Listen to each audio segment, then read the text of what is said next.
Hello guys, देख्न सक्नुहुन्छ मेरो दिदीले सेलरोटी पकाइरहनु भएको छ। मैले थोरै हालेको है, सानो सानो भयो त्यो चटक्क चटक्क परेको बोतल हाले मैले चाहिँ। मेरो दिदीले चाहिँ हातले हाल्दै हुनुहुन्छ।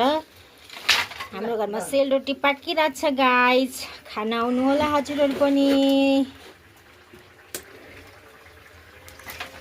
त्यता त भयो नि दिदी, तैँले हालेको नि बोतलले हाले जत्र जत्र त भयो नि। बोतलले हालेको अमलाको सिङ्गार खाँदा भयो, मैले हातले हालेको मोटो मोटो भयो, धेरै मोटो पनि काम छैन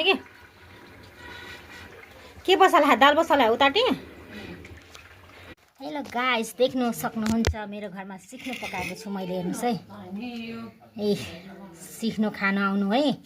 यहाँ के छ भने दाल छ होइन, अनि गाडो फर्सीको मुन्टा, मासु छ यता कराईमा, यहाँ अनि रायोको साग छ, सेलरोटी यहाँ कति। हेर्नुहोस् साथीहरू खाना आउनुहोस् है हजुरहरू। रायोको साग हेर्नु सक्नुहुन्छ यहाँनिर मासु खाना आउनुहोस् हाम्रो घरमा साथीहरू। यहाँ सेलरोटी पकाएको छु, टन्नै सेलरोटी छ, पुरी पकाएको छ हाम्रो घरमा। हेर्नुहोस् साथीहरू। हेलो गाइसहरू, अस्ति हामीले गोडेको मकै यस्तो भएछ, हेर्न सक्नुहुन्छ।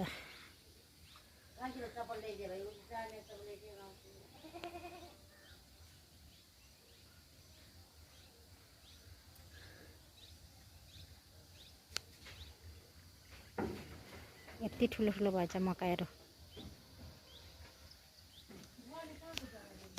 उयै हो कि यहाँ आइज न, यहाँ देखाइदिन्छु म। यहीँको आइज न, यहाँ देखाइदिन्छु म तँलाई।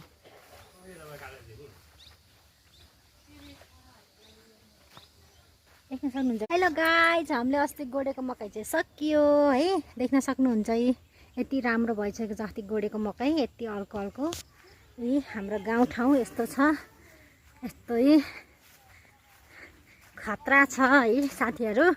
हाम्रो गाउँ यो चाहिँ हेटौडाको भोरले भन्ने ठाउँ हो है, हात्तीगौडा पदमपोखरी भोरले भन्ने ठाउँ हो। हेर्न सक्नुहुन्छ।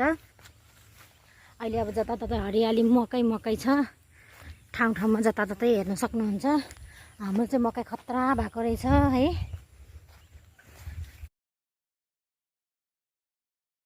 हेलो गाइस, देख्न सक्नुहुन्छ मेरो दिदीले सेलरोटी पकाइरहनु भएको छ। मैले थोरै हालेको है, सानो सानो भयो त्यो चटक्क चटक्क परेको बोतलले हाले मैले चाहिँ। मेरो दिदीले चाहिँ हातले हाल्दै हुनुहुन्छ।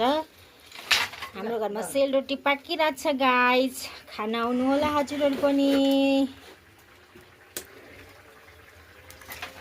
त्यता त भयो नि दिदी, तैँले हालेको नि बोतलले हाले जत्र जत्र त भयो नि।